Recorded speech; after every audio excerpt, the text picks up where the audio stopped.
Hello, everyone. This is Mark Franco, and we are beginning a little bit late the Dance Studies Colloquium. We really apologize for the delay.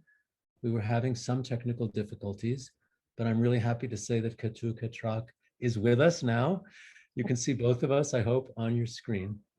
So I'm going to introduce her, and then without further ado, she will be able to talk. Just a quick reminder that you can register your questions hopefully on the Q&A. The chat is open, but I would be better if everyone used the Q&A at any time, and then hopefully we'll have time at the end to field your questions and comments. Okay, so Ketu H. Ketrak, born in India, is professor in the drama department, University of California, Irvine. She is a scholar of African drama, Indian dance, post-colonial literature, performance, and feminist theory.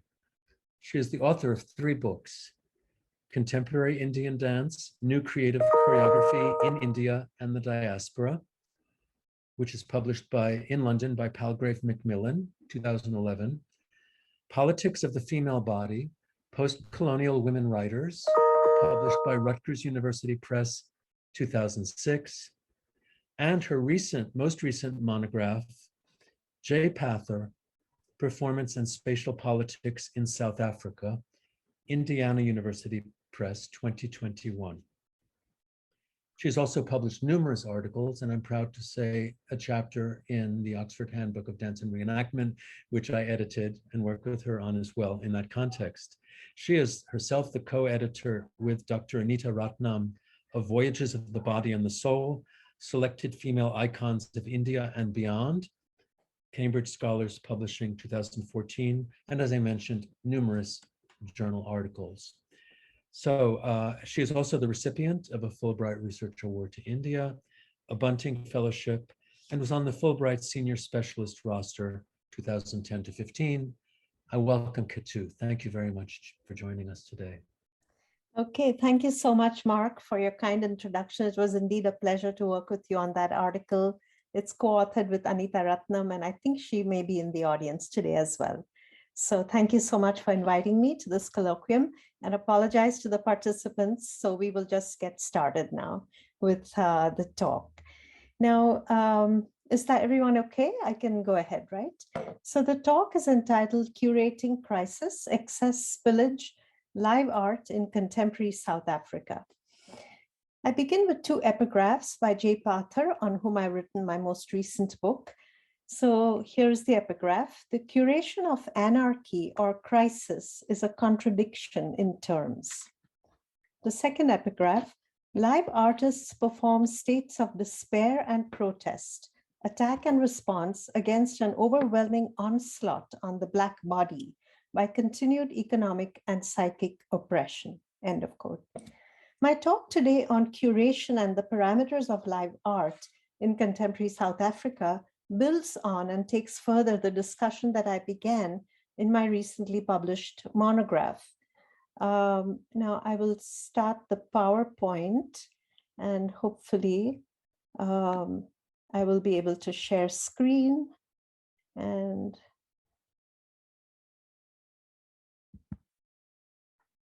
okay, is that good? Yes. Yeah, that looks good. Thank you. Okay. So we'll just do. Okay, so here is J. Pather in South Africa, and here's trying to get the slideshow.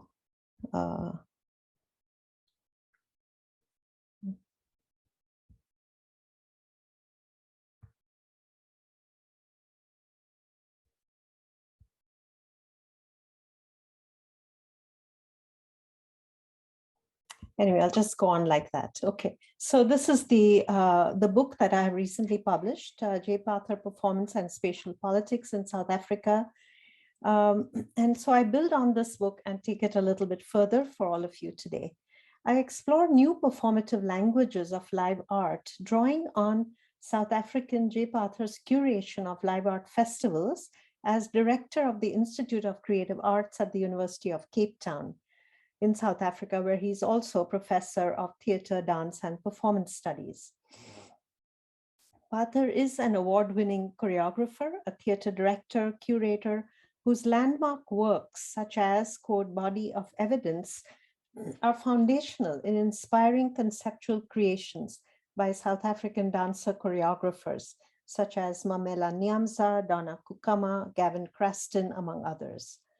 Pathur is a significant presence and force in South African arts and beyond, recently recognized with the Legacy Award for his contributions by the Jomba Dance Experience Festival in Durban in 2021, numerous other awards, and he also is the director of the Afro Vibes Festival in the Netherlands that organizes dance, theater, and music from and about Africa. The word curation derives from the Latin to take care of and usually applies to the curation of inanimate objects in museums.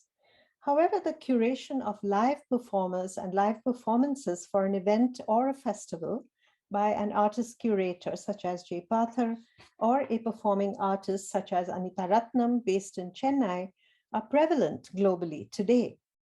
Theater scholar Tom Sellar calls them, quote, performance curators in his essay, The Curatorial Turn. Sellar contends that performance curators have been embraced as an essential link, quote, between theory and practice, as possible negotiators of institutional and genre categories, at a time when artists are blurring forms with unprecedented fluidity.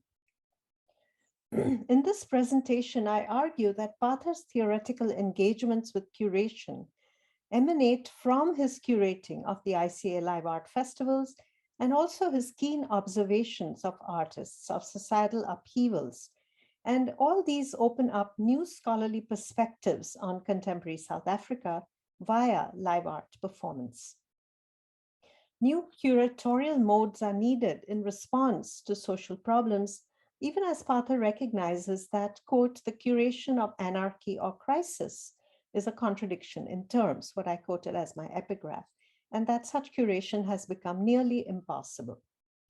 Nonetheless, recognizing that the creation of new grammars, this is his phrase, new grammars by artists, responding to the sudden unexpected spillage and overflow of rage that are performed by Black bodies in live art performances give us clues in terms of how to curate.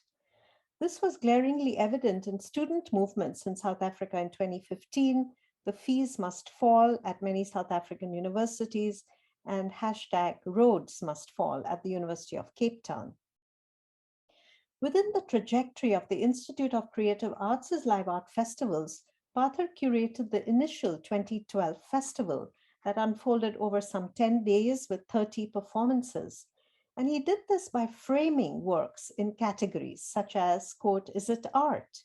The body and mortality, abject object.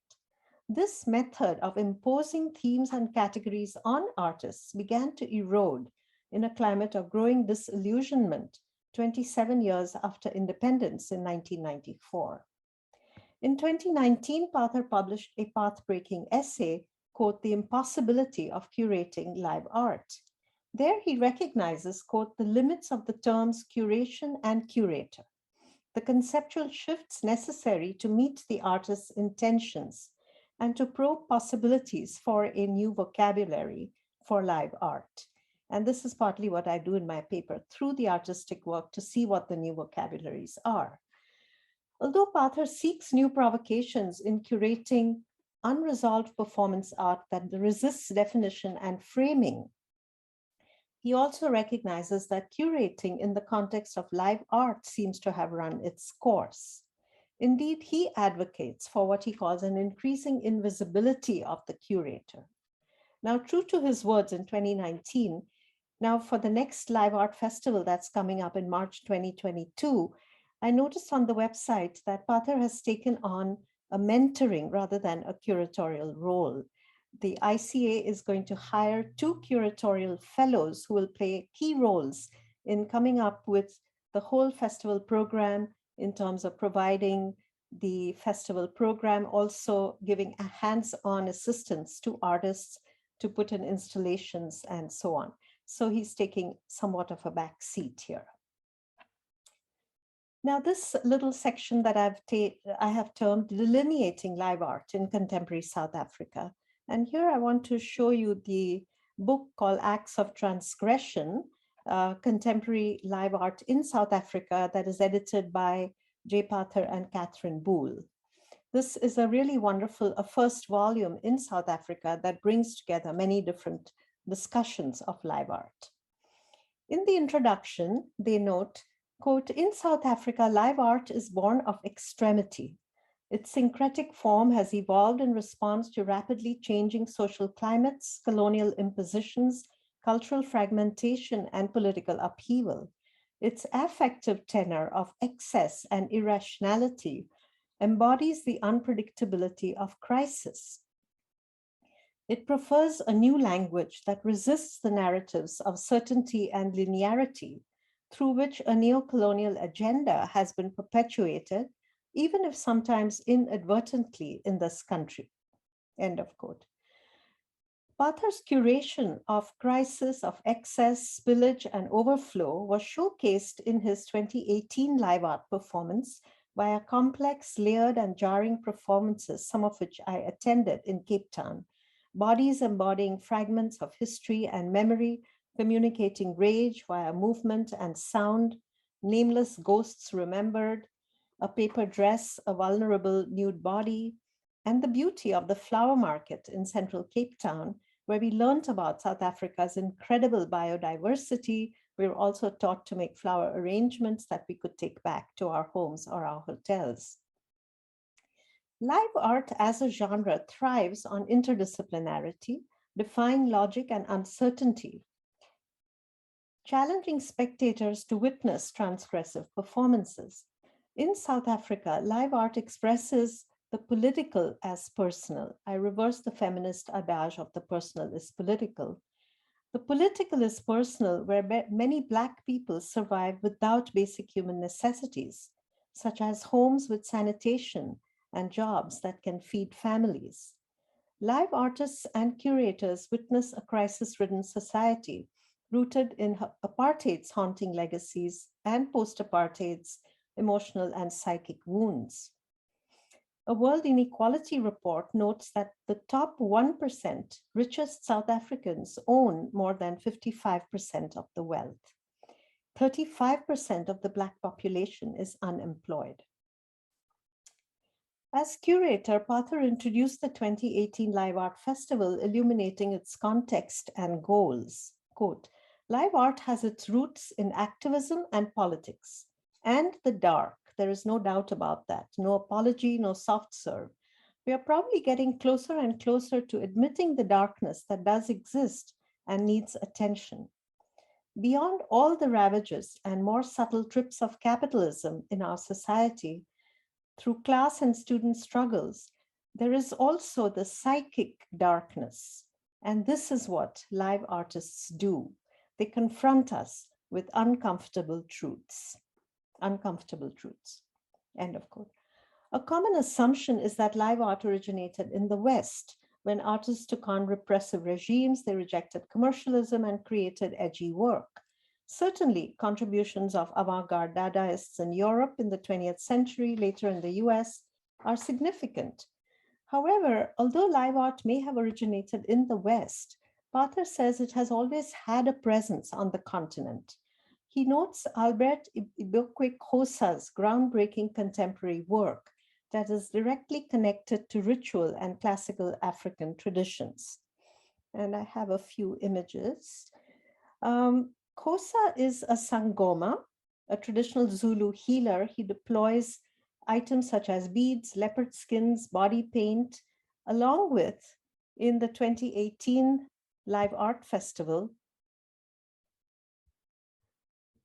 he showed himself peeling an orange and brought the knife dangerously close to his lips and then held it there for a long time, as if embodying the danger and the personal and social realities around him. I now discuss curating crisis under 3 headings, just to give you a little guiding post. The first one I've called curating presence, time and space. The second, curating excess, spillage, and overflow in hashtag Roads Must Fall, the student protests. And number 3, curating erasure, history and the archive in Donna Kukama's work called We the Not Not People. So the first one, curating presence, time and space. In a fraught social climate, curating outdoors with live performers, human circumstances on display can be risky. At times, curators have to deal with disgruntled, even hostile spectators. For instance, during one of the festivals in Cape Town, 3 performers were covered entirely except their face and hands with newspapers. They were occupying a central traffic island in Cape Town, calmly performing domestic chores, when suddenly a pedestrian set fire to the newspaper covering one of the performers. An unexpected response that ignited and caused danger to both the performer and the onlookers. In creating space for such new performative languages, Pathar deals mindfully with selecting the outdoor locations in consultation with the artists, in building in pedestrian issues, security, traffic management, and being cognizant of the time it takes spectators to go from one performance to the next. Curating time and space are crucial in ensuring the flow of the performances. Pathar notes lyrically, quote, live artworks bend space, whether disowning the white cube, confounding the proscenium arch, or slipping out onto a street. The curation of space involves extending the question of whether the space serves as a malleable canvas for the question that the artist poses and provides immense possibilities also for the encounters with a range of publics. Space itself is material. He calls it a piece of language that artists use in a complex process of realizing their vision from their idea to the execution to reaching the audience. Some works may be easy to enjoy, others may need a thick skin or a strong stomach to take in. Nevertheless, Pathar says he honors the artists, quote, who have persisted in pushing the boundaries of their work, inviting discomfort, debate, and critique in unique and singular ways, striving towards an expansion of our languages and our vision. End of quote.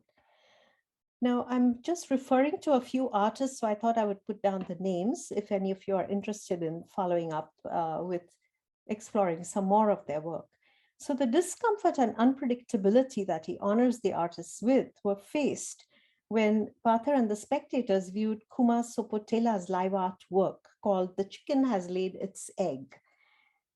This was performed inside a room of the old Cape Town City Hall. Sopotela performed on cow dung, whose smell overwhelmed many spectators, and some had to leave. She further used cow dung to write the word Nkandla, Nkandla, on the wall, the name of ousted corrupt President Jacob Zuma's residence that had been recently renovated with public funds of millions of rand. As a final critique of the extremely harsh conditions under which the majority live in South Africa, Sopotela removed a South African flag from her vagina, a visceral comment on the nation's failures. Another unpredictable live art work by Nigerian Jalili Atiku called Come Let Me Clutch Thee dealt with the devastating impact of oil spills in the Niger Delta that destroy the environment and threaten biodiversity. In performance, Atiku played a bride with a long train on the wedding dress that dragged some 50 plastic containers of raw petroleum. These began to melt in the heat and spilled on the pristine floors of the Iziko South African National Gallery. Such unpredictability of smell in Sopotela's use of cow dung or heat that melted the oil containers requires curators, as Pathar says, quote, to walk through fire, illuminating and scalding at the same time. And it is this walk that asks for different sets of philosophical, political, and social ideas around the curation of live performance. Mamela Nyamza, a prominent dancer choreographer, featured live dogs that interrupted and disrupted her performance in a public space in the center of Cape Town. The title of her work, 19 Born 76 Rebels, evokes the year of Nyamza's birth.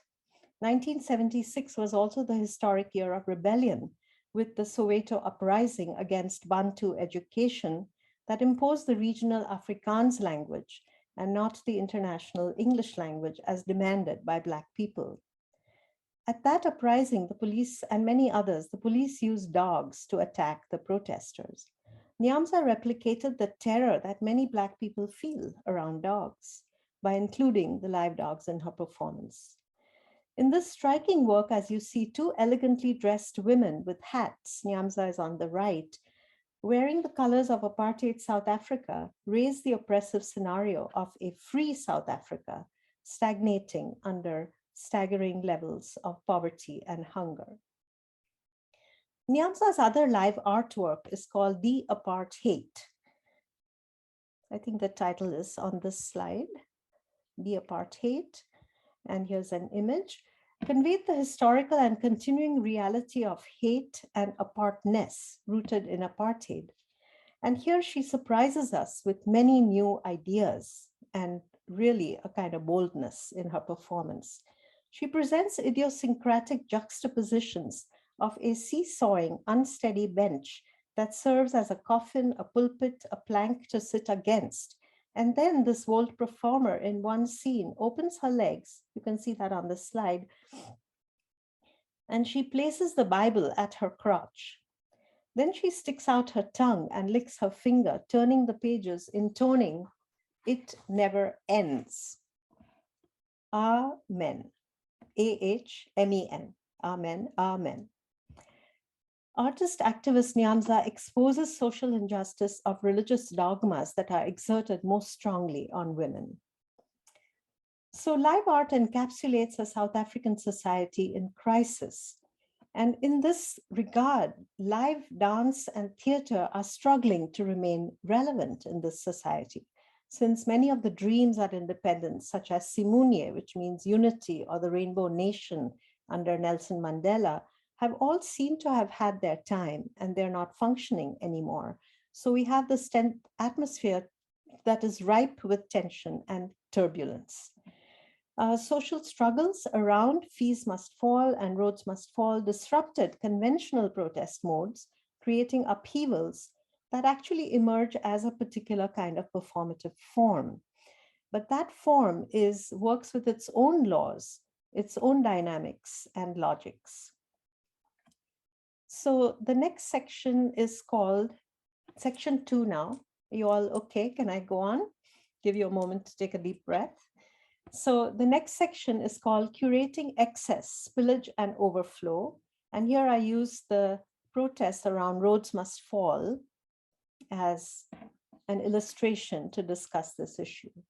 Here I analyze new grammars and performative languages by which performers' bodies embody poverty, violence, and historical erasures. The body disrupts, interrogates, and challenges old ways of knowing. The body is the site that speaks via the macabre performance of a University of Cape Town student by the name of Maxwele Chumani, who carried pails of excrement from Khayelitsha Township outside Cape Town, where Black people live in homes without proper sanitation even today. He brought the excrement and anointed the face of Cecil Rhodes with that. This action connected white supremacy represented in Rhodes's statue and the lack of human dignity for Black people living in substandard housing in townships relegated to spaces that are outside the cities. This action also galvanized the Rhodes Must Fall movement that called not only for the removal of the statue, from campus, but also for decolonizing the curriculum. Pathar, in a different essay called Negotiating the Black Body, he describes Chumani Maxwele's act of throwing excrement on Rhodes's statue as, quote, a striking intervention, as deliberate and crafted as a performance, one that cut through layers of obfuscation around institutional racism to give voice to an irrepressible anger and impatience at the slow pace of change in a supposedly post-colonial country, end of quote. Chumani was dressed in black tights and a hard hat, a pink hard hat, and carried this placard saying exhibit white at arrogant UCT. Although the university perceived the statue as part of what Pathar calls adornment history, it was quick to curtail the demonstration of Black people's pain in continuing to endure the poor condition of sanitation in townships. Another profound symbol at the height of the protest was what Pathar describes as the white human shield. And this included white students. This is an important quote: all roads, ROADS, lead to colonization of the mind. Many students joined the protest.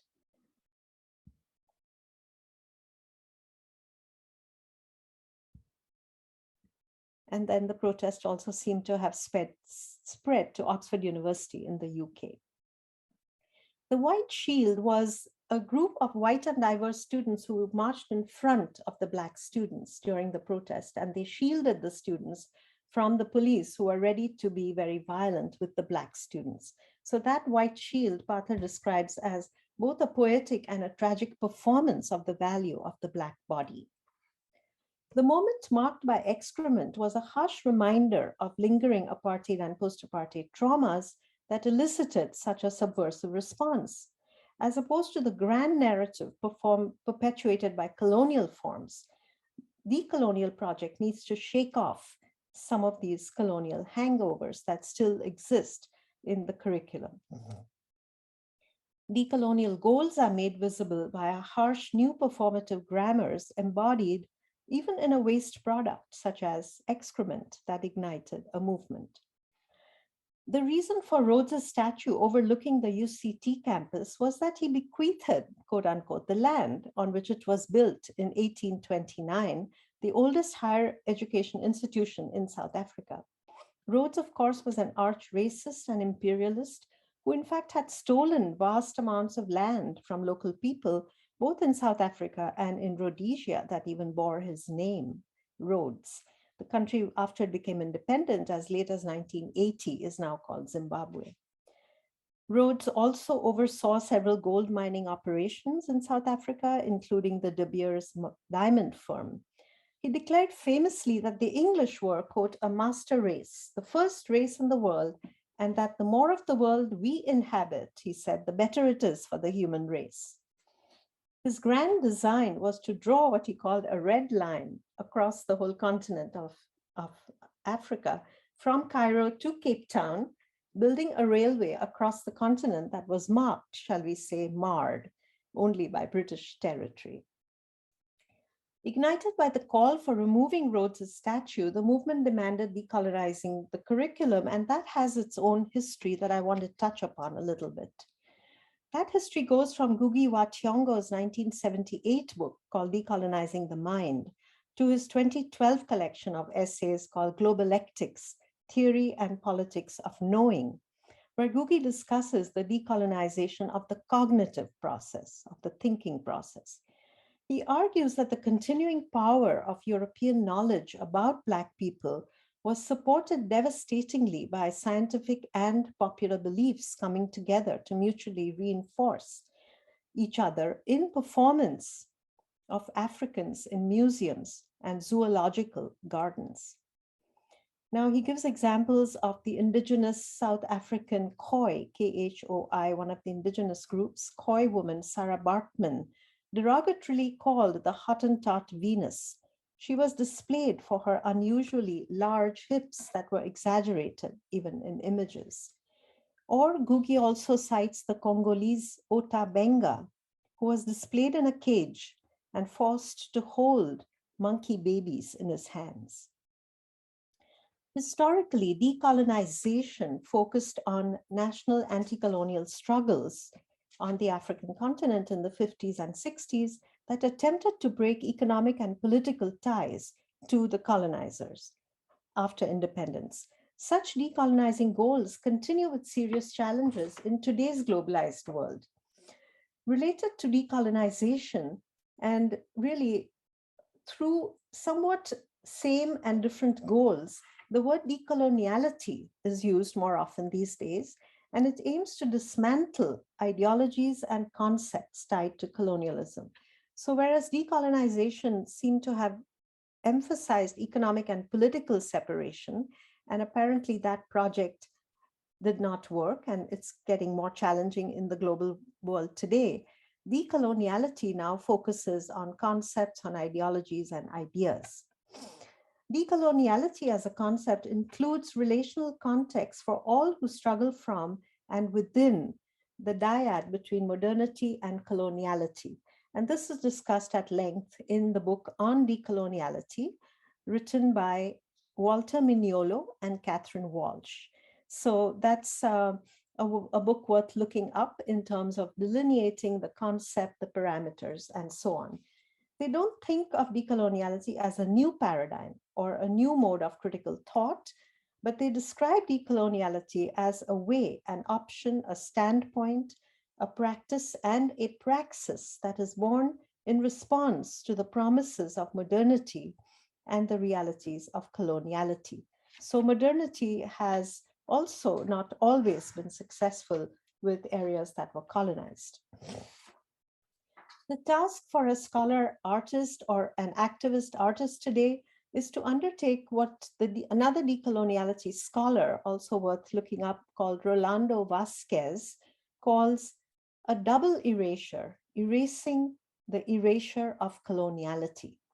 And what he means by that is that coloniality erased many heritages. It erased languages, cultures, memories, and dispossessed the land of many people. So a central question for decoloniality, says Vasquez, is to excavate what is lost. And also decoloniality is about coloniality. So he wants to kind of bring that back into the equation, and that it is important to name the violence of coloniality, to produce a vocabulary, and this sounds very much like what Partha is talking about. This is Rolando Vasquez, to produce a vocabulary to describe our own experience. And that includes losing heritage, losing languages, and so on. You'll see some of this in the Donna Kukama work that I will discuss later on. The Rhodes Must Fall movement in 2015 was also inspired by the hashtag Fees Must Fall protests that were also primarily led by Black students in South Africa. They agitated against the exorbitant cost of higher education that was once again effectively excluding them. The protests that were led by, they were called the Fallists, also demanded to decolonize the curriculum. They called for structural change and radical decolonization of institutions of higher learning that perpetuated a kind of degradation of Black people via colonial symbols, whether they are statues or the curriculum.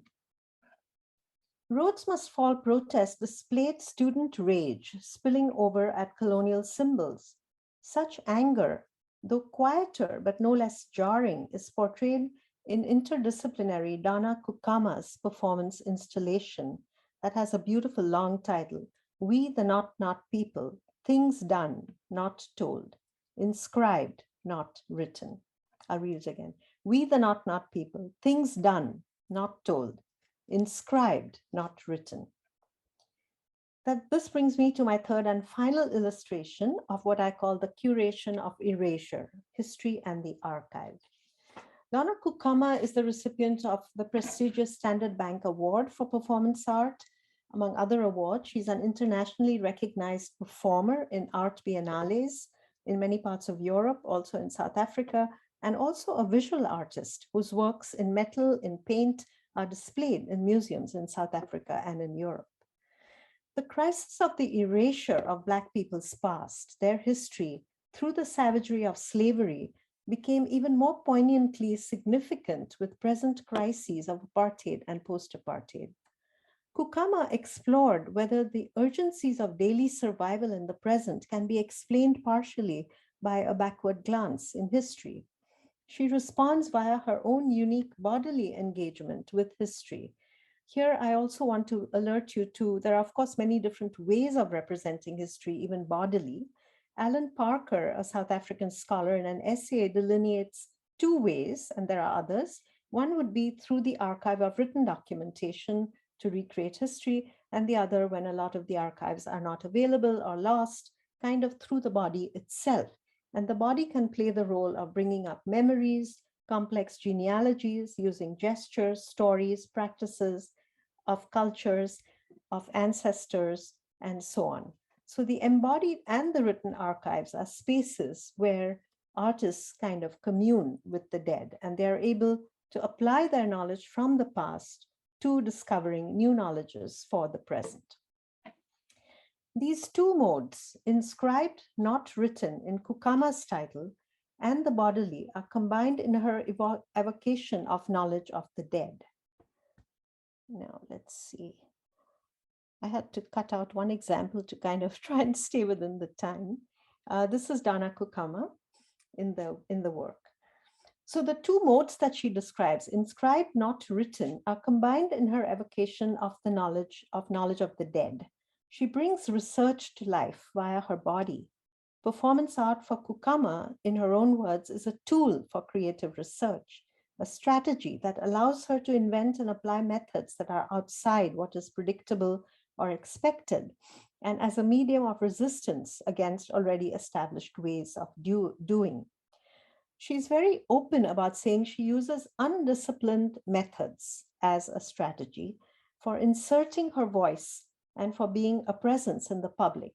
And this she sees as part of a historical record.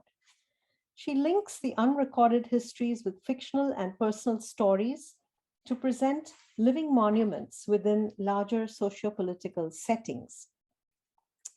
So this work took place inside a darkly lit warehouse. As you can see, it's very darkly lit, at the Maitland Institute in Cape Town. I've witnessed this performance.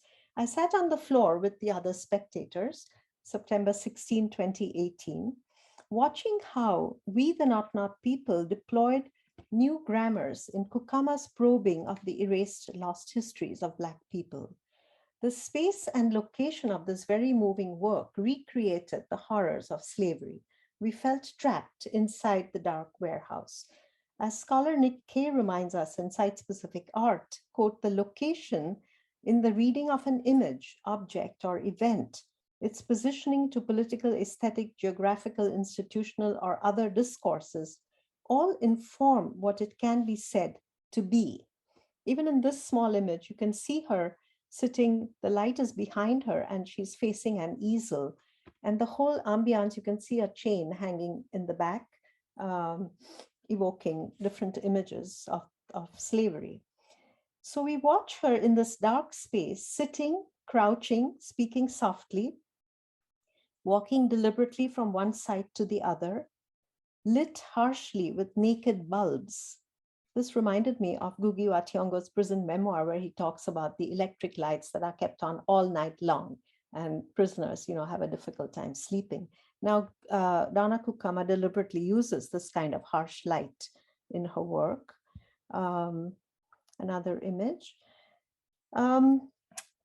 So the light is very important. And then we also hear sounds that she makes. And this is not anything new. We find that in performance art. But she recreates the sounds of human groans, metal chains, and then the quiet sprinkling of sand as if giving burial. The striking soundscape became a partner, like the presence of another character in her performance.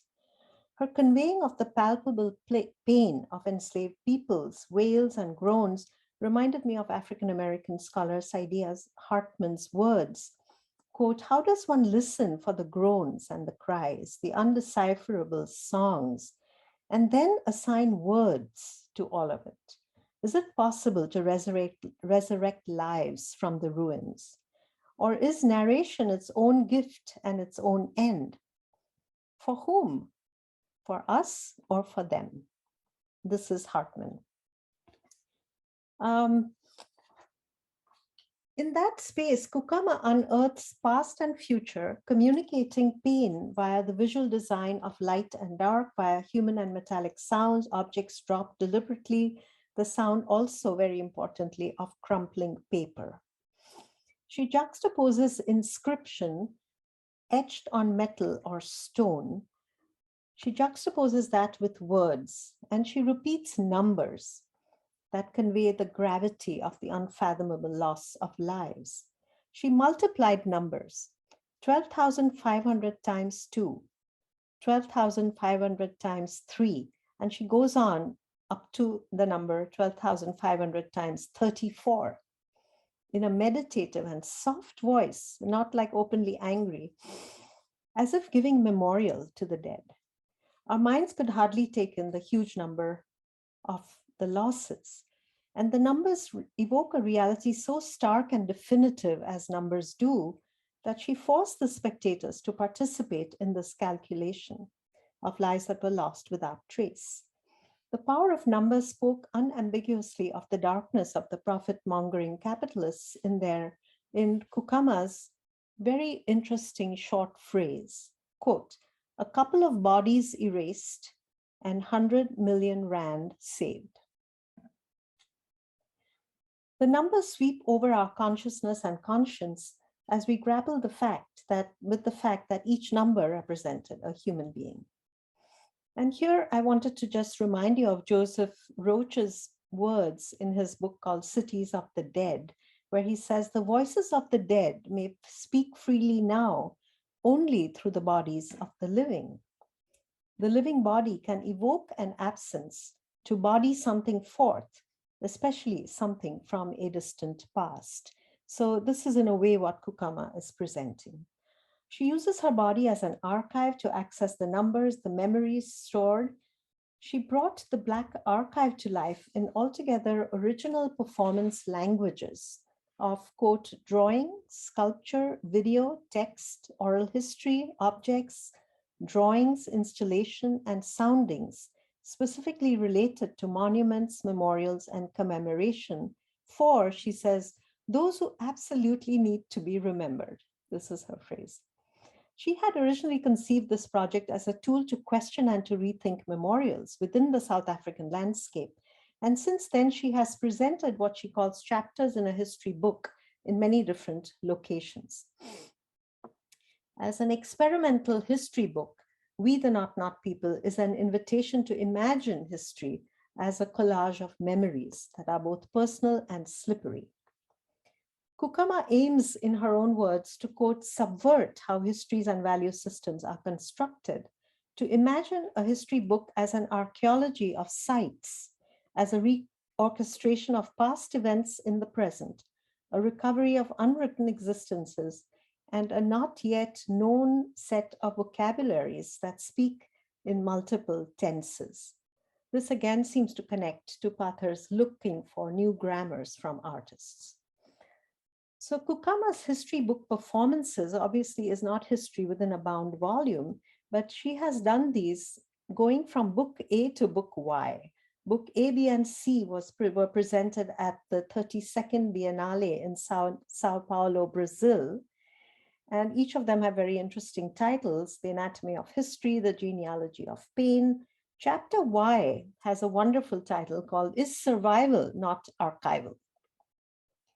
And that was done at the South African National Gallery in Cape Town in 2017.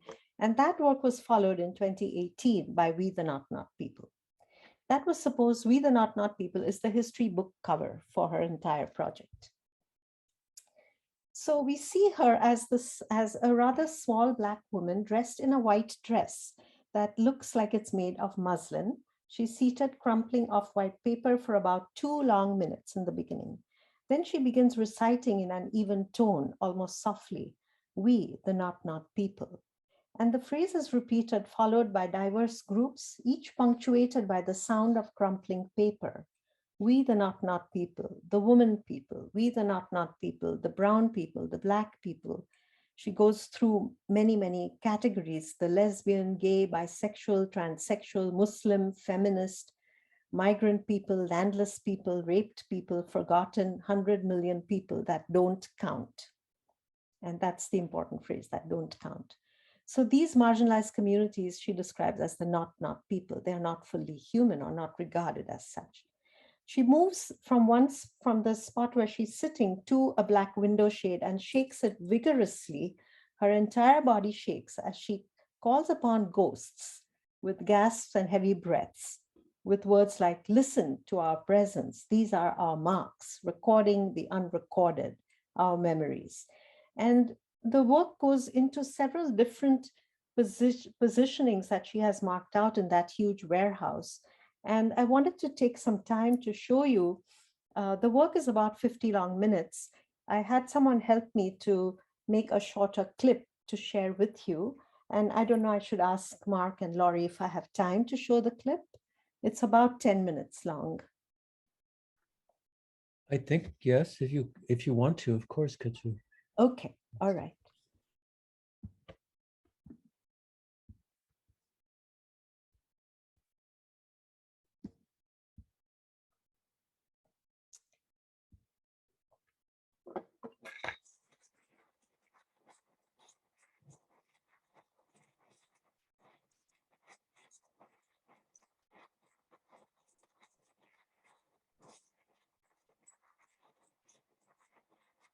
The sound of crumpling paper.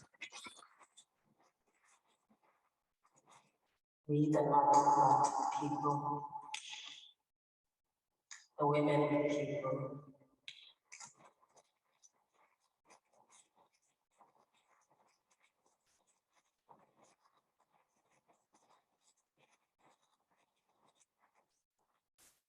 we the not people, the brown people.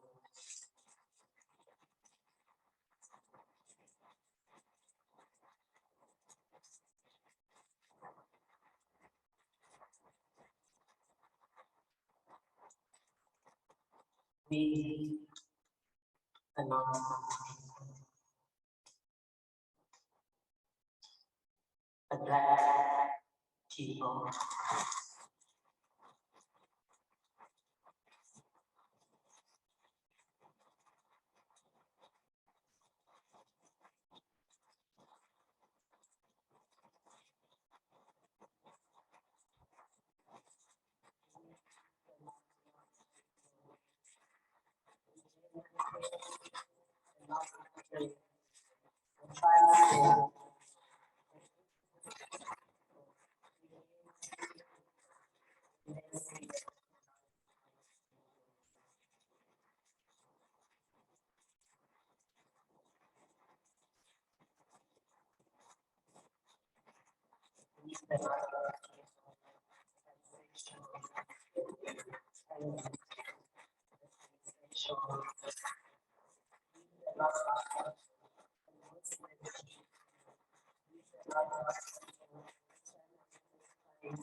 The sound is not coming through clearly. It's not coming through. It's hard for us to hear the sound, but it's your call. Is that better? Yeah. So,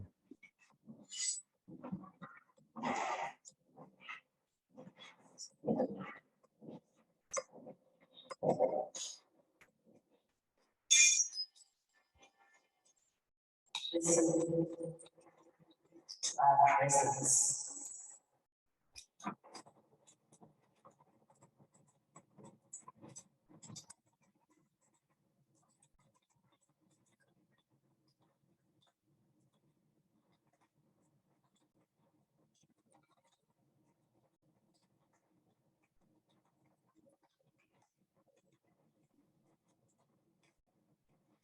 Ketu, perhaps Sound if you better? mute yourself, it might help. There might be some interference.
Okay, can you hear me now? Yes. Okay, so thank you for witnessing this really powerful work. With the ending, the litany for survival kind of brings us back to we the not people, but she kind of asserts a sense of hope by the end. And when the piece ends, the metal covering of the warehouse, as you see in the picture, comes up, and she just goes from there, from darkness into the light. And that's the end of the show. Most of her works do not have a particular ending, and she just leaves. And then we didn't know what was going on for a while until we realized that it was over. In conclusion, just a very brief word to say that live artists in South Africa are courageously delving into historical educational crises facing them and deploying or trying to come up with new vocabularies for their performances. And these enable us to discover innovative performance that ventures into the unpredictable, even chaotic territories that are around us today. Thank you very much. Thank you. Shall we, do you want to remove the Yes. Okay. screen? No, okay, Yes. thank you very much. Okay. Great. Well, we're going to see whether there are any comments or questions coming through. At the moment, I'm wondering, since I'm fascinated by your reflections on curation. I must admit that I haven't followed this literature, and I'm going to do it now. And in terms of Jay Pathar, I'm wondering, you said that he's looking for a new grammar from artists. And as you were saying that, I was trying to see for myself whether he was, to what degree he's collaborating or to what degree he's facilitating. I'm just curious about the role of the curator, in a sense, as an interpreter, as you said, or in a way a framer of new work, but also what are the boundaries of that in this situation? Can you talk a little bit about that? Sure. Thank you, Mark. Thank you for inviting me, and thank you for the question. I think I also got into curation really through Jay Pathar's work. Now, he is very much a collaborative artist. Even when he directs a theater show, he always takes a credit as choreographer with the company. So for the curation, I think they put a call out to artists to submit work. And he has been really incredible over the years to include sort of established artists, but also emerging artists whom one might have never heard of. And those are the people that he really mentors closely. So he will work with them, perhaps look at different drafts of their work, and then work with them to select the locations. Now, Donna Kukama, of course, she's quite well established, and she also had a fellowship at this institute where she used the warehouse. But, Jay tried to dovetail that with the festival. But at the Live Art Festival that I attended, there were some works that were very sort of rough. Some were really not fully realized. And yet, I think he wanted to give them a chance. Some of the ones that he has included have then risen to be much more established, So he's very perspicacious in recognizing certain kinds of talent. And because he's so collaborative, he has always given the artists the kind of center, to talk about their work, to describe their vision. And then he is kind of a facilitator in terms of helping them to kind of realize it. So I hope that answers it a little bit. Right. No, that was clear from your talk, especially with regard to the outdoor locations. But I sense also a bit of editing, or it's fascinating to imagine the curator as in a sense a fellow artist in a way. Right. Yes, and I think he is now trying to take more and more of a back seat, in terms of allowing other people to curate. Even when he got the Legacy Award in Durban recently, he was like, other people need to take on these roles now. He's done it for a long time. Nobody really wants him to step aside, but he is invested in kind of helping the next generation, to move forward and to continue some of the work. I mean, he himself has, a brilliant mind, so he can put things together in a way, but then there are others. I think when I did a book launch for my book at UCI, there was a young woman, I'm forgetting her name now, who is a curator in a different community. And she spoke about how she had kind of taken a workshop with Jay and how that had inspired her to become a curator. Wow. So there are people like that within the South African society. Yeah. Wow. Do you think that exists in the US as well? To some degree? Sure. You do? Yeah. Yeah, absolutely. I think so. In terms of, I know less about the live art kinds of performances because the last 5-6 years I've only been kind of going back and forth to South Africa. But definitely within the US, one would find, these kinds of, curators who are interested in performance art and who would give the artists more of a say in their own vision rather than imposing a particular idea or a particular frame, on the work. Right, like almost like a theme, or you have to fit a kind of a theme or a theme to which the artist might have to align themselves in order to be chosen in that sense. Is that what you mean? Yeah. Yeah, right. And I think that in the earlier live art festivals, 2012, they happened biannually. So 2014, Jay did have very specific themes that the artists could respond to when they applied to be part of the festival. But I think after 2015, and as things have become much more crisis ridden, for 2018, he did not have a theme. I think people just brought in whatever they had. And then he just tried to arrange it, in terms of the festival, which went on for 2 weeks. Right. Yeah. And now for the next one, I don't know, I'm hoping I can go there. We're not able to travel these days, so I'm missing that. But perhaps in March 2022, when he's trying something different to have other curators manage the live art festival, that would be really interesting to see how they do it. Right, that's like another further exchange toward Yes. Collaboration, a sort of editing and collaborative editing type relationship. Right. It's really marvelous to hear about, because I think there's a lot of people in the US feel that the curator is more of a gatekeeper, someone who poses their own taste, let's say, on an institution and prevents people from presenting their work. I mean, this is something I've heard said recently, but this is such a different model, right? Right.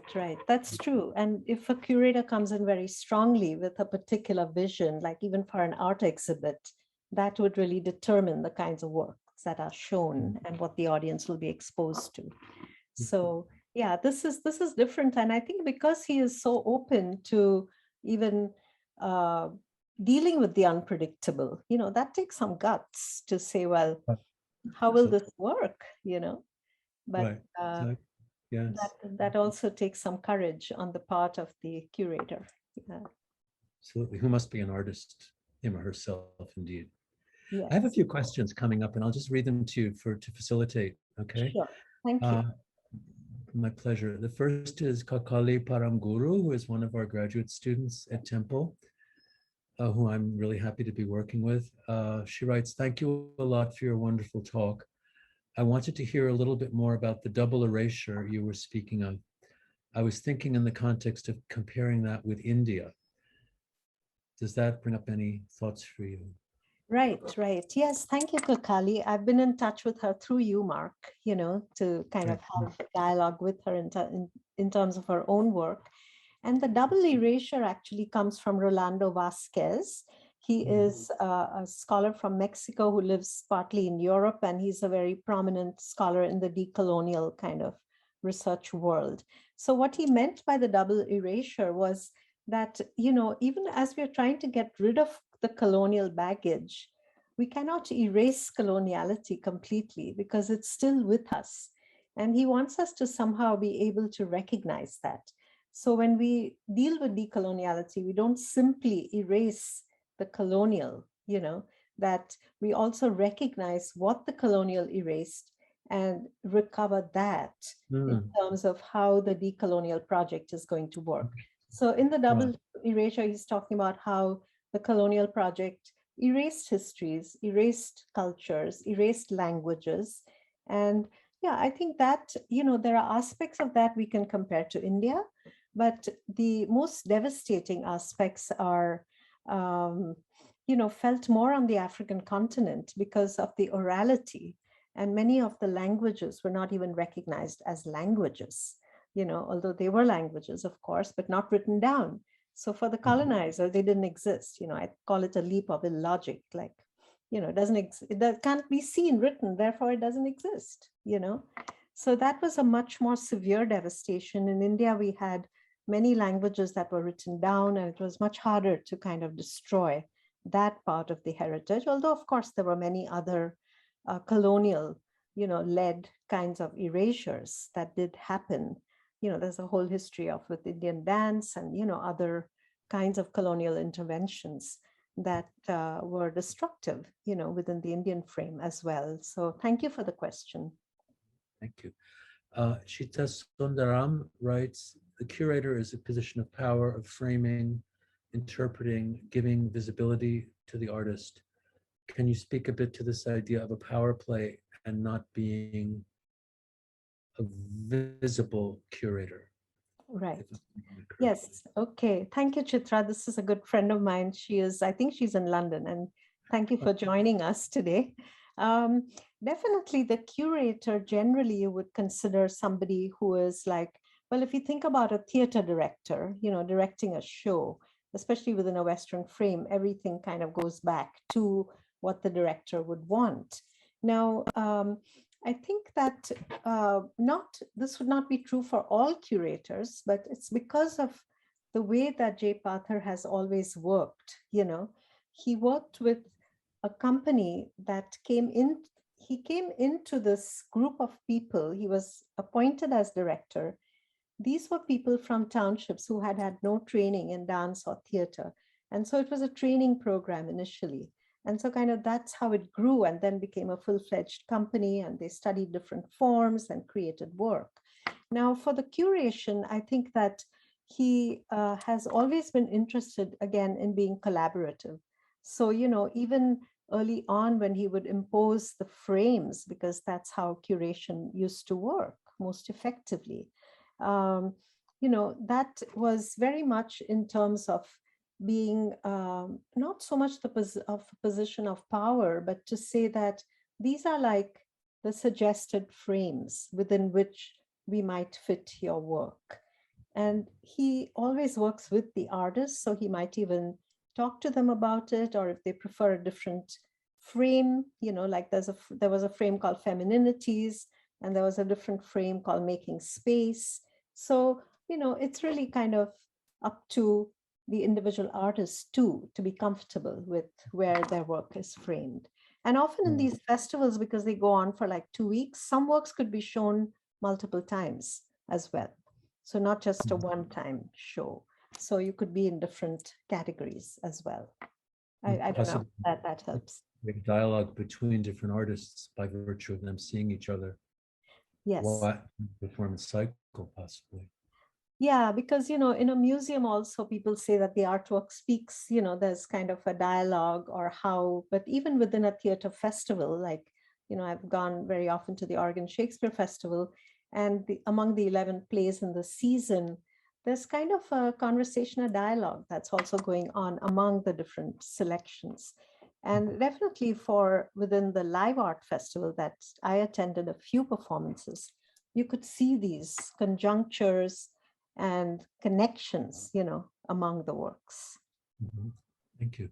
Yes, it's a complimentary bit of information here from Claudia Brazzale.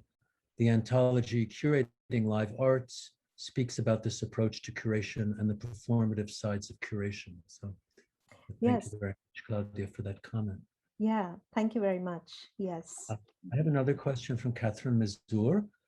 I will read it. I have so many questions, but having been to South Africa and met Pater, I wonder about the sense of how South Africa is separated from the larger African continent. How can this curation and critical writing address a more relational interaction with these others, with a capital O, of the vast continent? Yeah, very good question. Thank you, Catherine, for being here. In these festivals, at least the ones Jay has curated, even moving forward with the new curators, they focus on South Africa, but they are open to the continent. So the one work that I referred to by Atiku Jaleli from Nigeria about the oil spill, there's also very important artists from the so-called Democratic Republic of the Congo, and they often participate in the festivals. So it's definitely a presence of the African continent, in these festivals. So I think the selections I made today in terms of the interest of time, was just really looking at South Africa. But, if we think about crises that are around so many societies, even globally, that we could think of different kinds of live art work that is being produced. And I did look at some other examples, but, I sort of stayed with what I had also seen, which helped me to discuss the works. But thank you for that, Catherine. I have a question from Abigail Sena Atsuga, who is another of our graduate students at Temple from Ghana. She writes, "Thank you so much for your presentation. Can you touch more on the quote, space being a piece of language that the artist uses?" I'm not sure if that's a quote or a paraphrase, but yeah. Right. Thank you, Abigail, for that. And, I guess I could turn you to my book because it's all about space and spatial politics. But Yes. to think of space as a piece of language, to give you an example from one of Parther's site-specific works, where one of the combination of works, there were 5 or 6 in it that were called cityscapes.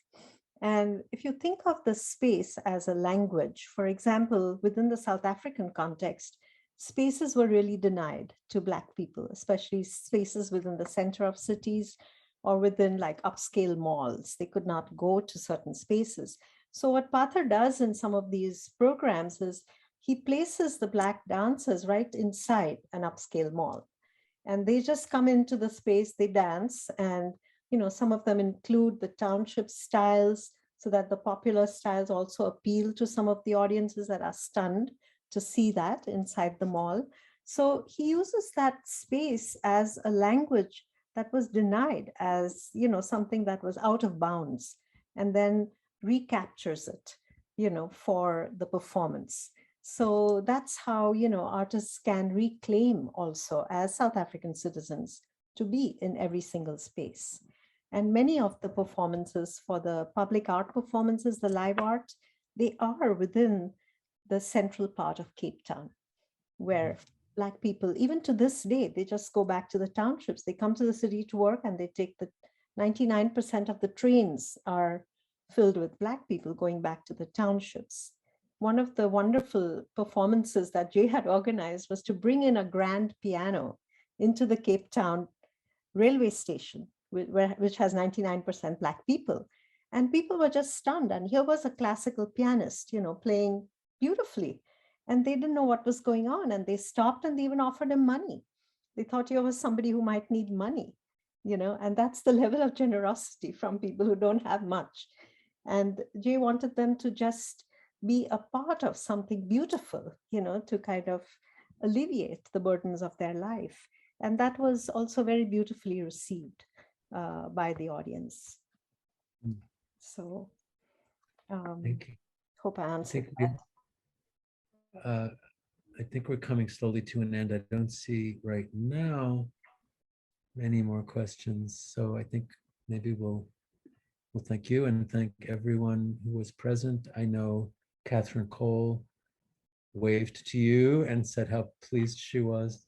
I would like at the end to just evoke the people who are here. She said, good to see you again, and I look forward to hearing your talk about this important book.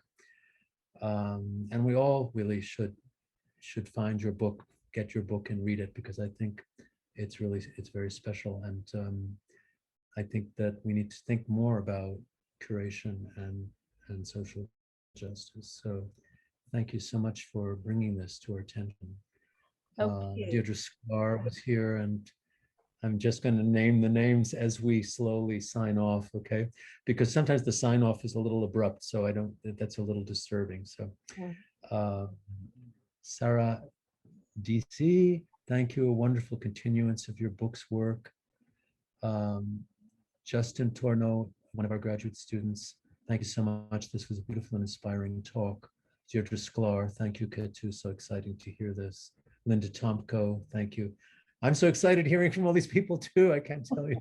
It's like, you know, there are many people I haven't heard from in a long time.